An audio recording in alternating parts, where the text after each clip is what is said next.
everyone, welcome back to my channel and this is about sastra. Yay!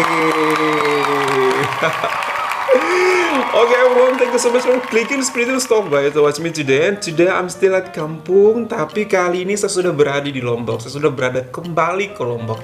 Kalau kemarin beberapa hari saat Idul Fitri atau Hari Raya saya pulang kampung ke Kota Bima, seperti sudah kalian nonton videonya, saya bersama keluarga besar membuat video di sana, kemudian memberikan sumbangan juga dari orang Malaysia di Kota Bima. Nah, setelah beberapa hari Kota Bima, saya akhirnya kembali ke Pulau Lombok, tempat saya saat ini tinggal. Nah, dari Kota Bima ke Lombok, it takes 12 hours by bus, guys. Jadi, lama banget perjalanannya untuk saya pulang kampung. Dari Jakarta harus ke Lombok dulu, itu hampir 2 hari perjalanan karena menyeberangi 2 pulau besar, Pulau Jawa dan Pulau Bali, kemudian baru sampai ke Lombok. Kemudian lanjut 12 jam dari Lombok ke Kota Bima, seperti itu.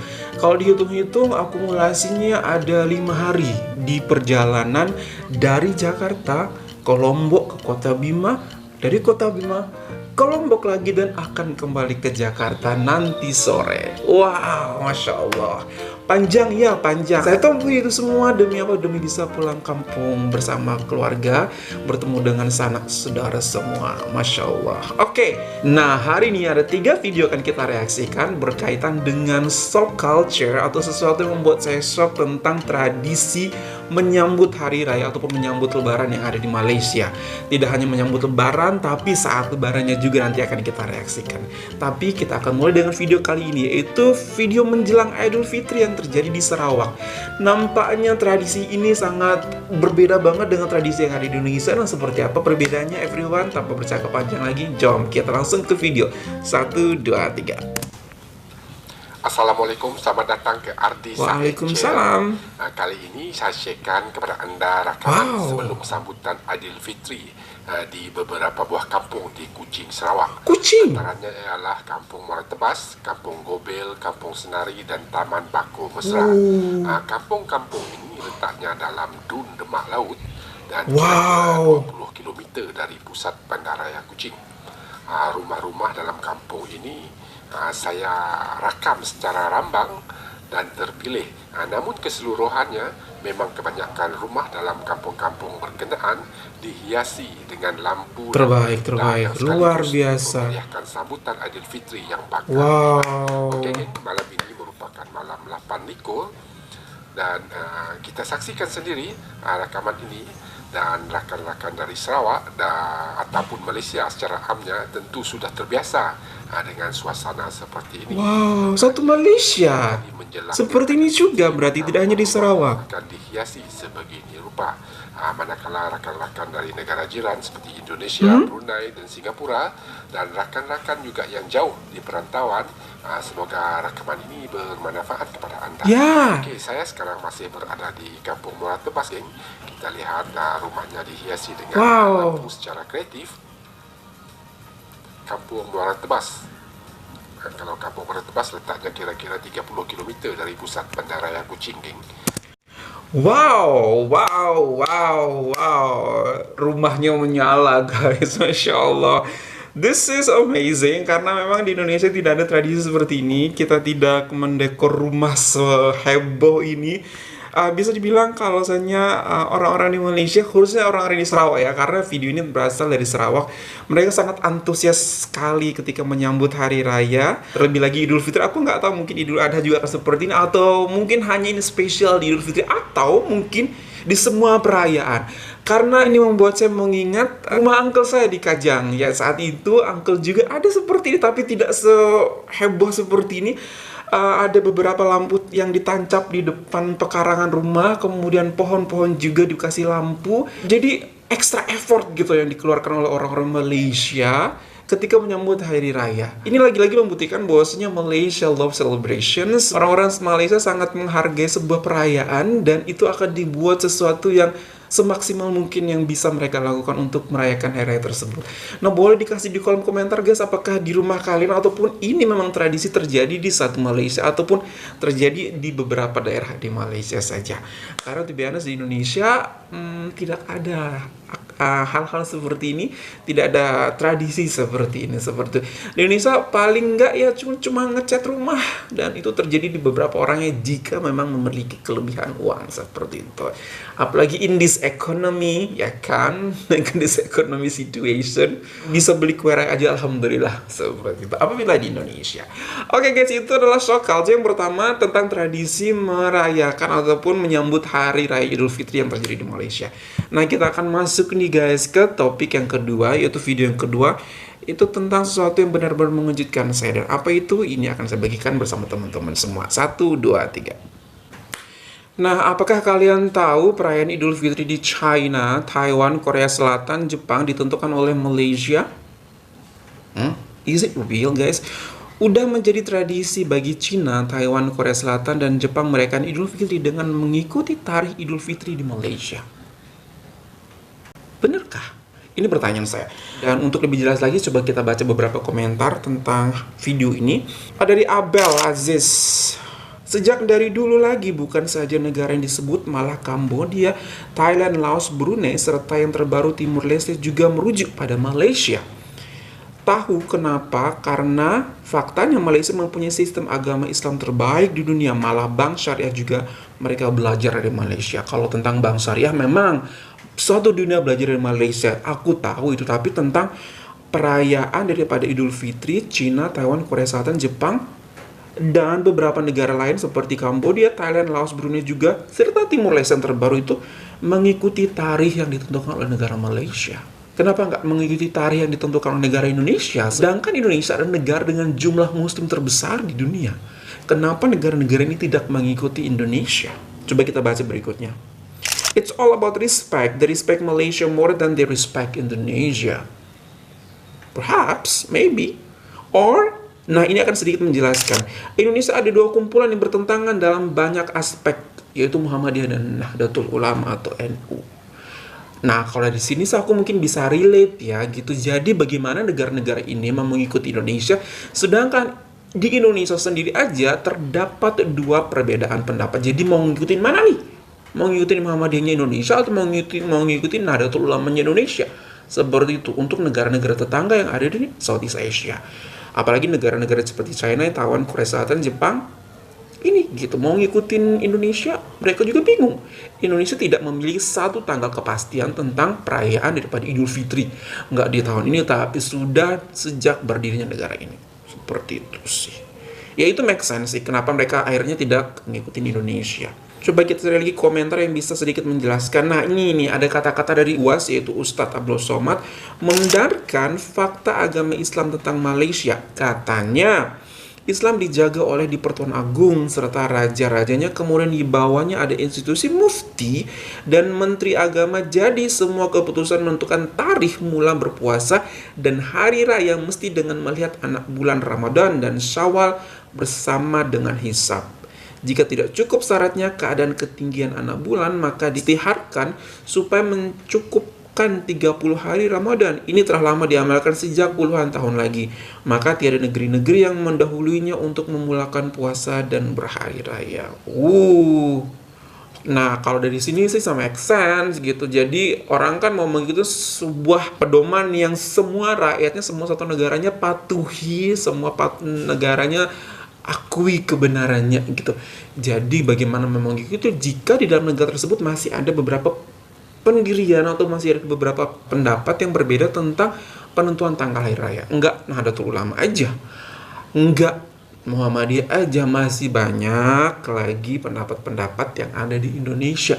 Dan itu dibiarkan saja, itu tidak diambil tindakan oleh pemerintah. Ada yang ketika masyarakat Indonesia secara umum masih puasa di tanggal 25 Ramadan, ada yang sudah beridul fitri, ada yang di tanggal 27 Ramadan juga sudah beridul fitri gitu. Ada yang tanggal 30 Ramadan juga belum beridul fitri, hari berikutnya baru beridul fitri. Seperti itu yang terjadi di Indonesia. Jadi make sense ketika negara-negara tetangga ini tidak mengikuti Indonesia dan mengikuti Malaysia, karena memang ketentuan-ketentuan yang berkaitan dengan agama, negara-negara ini lebih memilih Malaysia seperti itu. Dan ya nggak salah sih, karena saya yakin setiap negara ini telah berpikir, telah memikirkan baik buruknya, karena itu berkaitan dengan kemaslahatan banyak umat di negara mereka masing-masing. Jadi mungkin mereka juga nggak mau tersesat, atau mungkin tidak mau ambil pusing, tidak mau pusing yang mana yang harus diikuti. Jadi ambil satu aja yang pasti, seperti itu.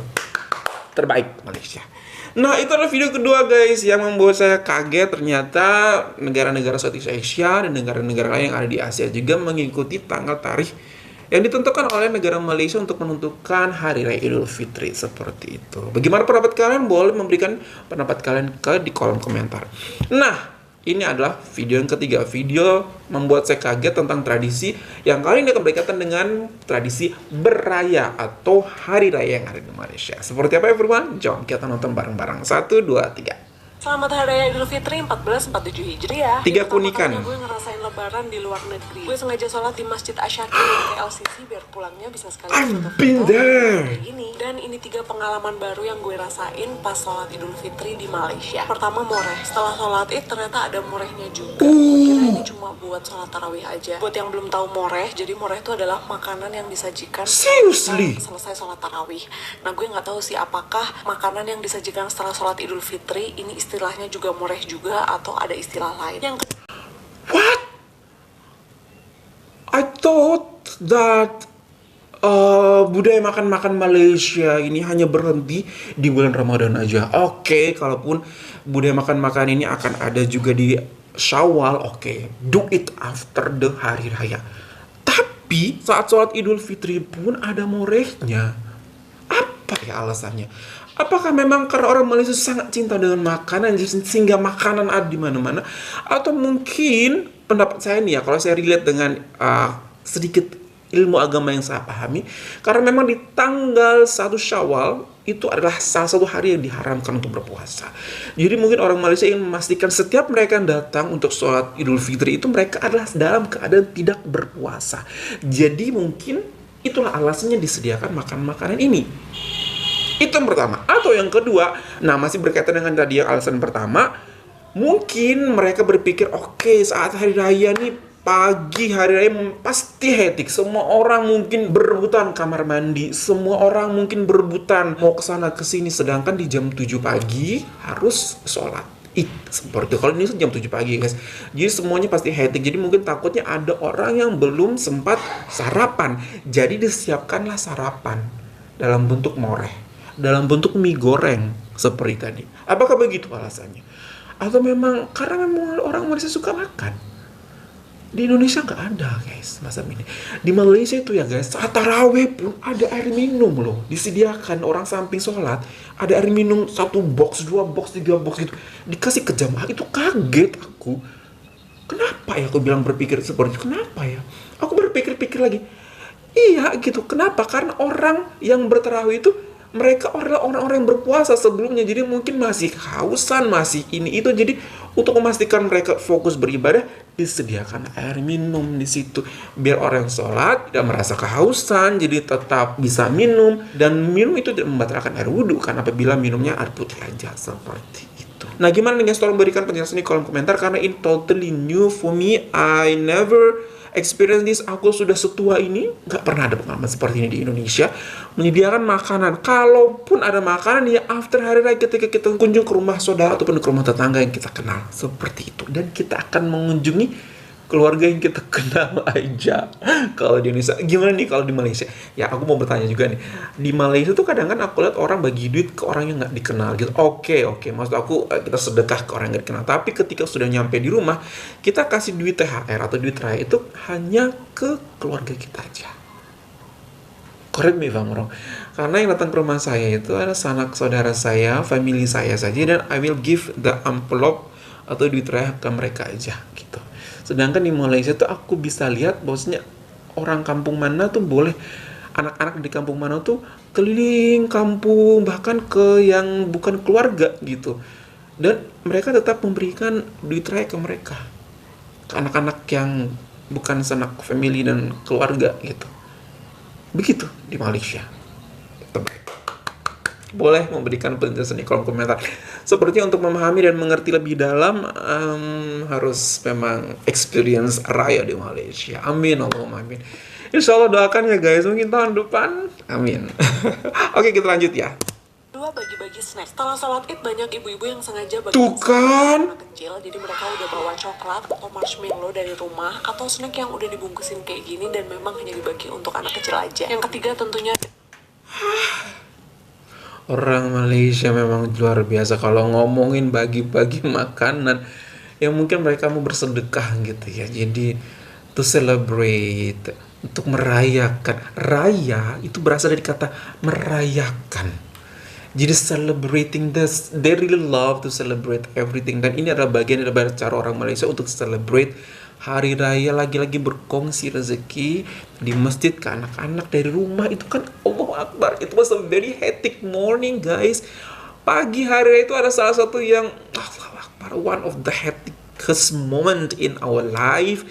Berbagi kamar mandi, kemudian harus lari sana sini, kemudian ayo cepetan ini udah mau sholat, ayo buruan-buruan itu. Dan orang Malaysia masih sempat packing makanan ringan, snack-snack untuk orang lain yang akan mereka bagikan di tempat mereka sholat. I don't understand. I don't understand. Subhanallah. Budaya berbaginya benar-benar kental, budaya berbaginya benar-benar kuat, dan I don't understand until this point, this very first 2 point tentang moreh di pagi raya, kemudian berbagi bungkus-bungkus makanan di pagi raya pun I still don't understand, I don't get it. Luar biasa banget Malaysia. Yang ketiga, diverse. Ini gue baru pertama ngerasain sholat Idul Fitri yang jamaahnya dari berbagai macam Yes. negara. Seru aja sih ngelihat Yes. orang-orang yang mukanya bule totok terus pakai baju Melayu, Bule atau kayak totok. gue mukanya Jawa totok terus nyobain pakai baju Melayu juga. Seru sih, seru. Kalau kalian punya keinginan ngerasain sholat Idul Fitri di luar negeri juga, semoga tahun depan kesana. amin, Allahumma amin. Beautiful.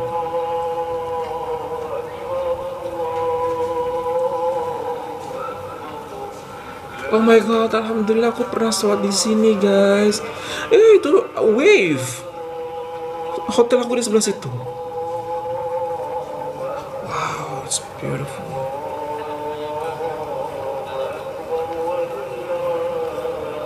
Wow, terbaik banget. Dan poin nomor 3 ini benar-benar aku alami.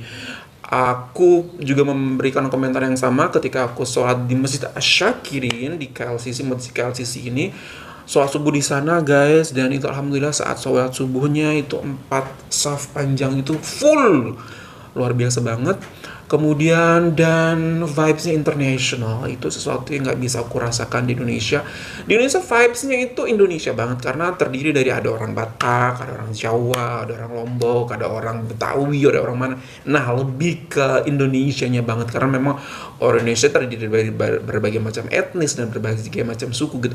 Tapi untuk di Malaysia itu another level. Bukan hanya etnik yang ada di negara tersebut, tapi semua etnis dari seluruh dunia. Ada China, ada India, ada Korea, ada Jepang, ada Melayu, kemudian ada Turki, ada Arab, ada Nigeria, ada semua ada, semua jenis kulit ada gitu. Jadi merasa Masya Allah gitu.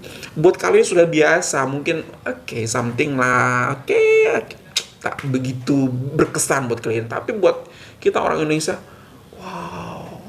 berasa bukan di Malaysia gitu sholatnya. Kenapa? Karena banyak etnis gitu. Karena bukan hanya Melayu aja gitu, bukan hanya India aja, bukan hanya Cina aja, tapi etnisnya ada. Semua orang dari hidungnya yang panjang, kemudian dari kulitnya putih, kulitnya hitam, rambutnya keriting, rambutnya panjang, pendek, semua ada gitu. Jadi vibes-nya mahal banget gitu. Jadi ketika kalian mau benar-benar merasakan vibes ini, apabila mau merasakan vibes gimana ya rasanya untuk beraya di luar negeri pertama kali, datang ke Malaysia gitu. Jadi kalian akan merasakan vibes yang benar-benar luar biasa. Nggak usah tunggu raya, hari apa aja datang ke masjid mereka, sholat apa aja, sholat subuh, sholat zuhur, sholat jumat. Nah, banyak sekali kalian bisa menemukan segala bentuk international people ada di sana gitu. Nah, keren banget nih guys.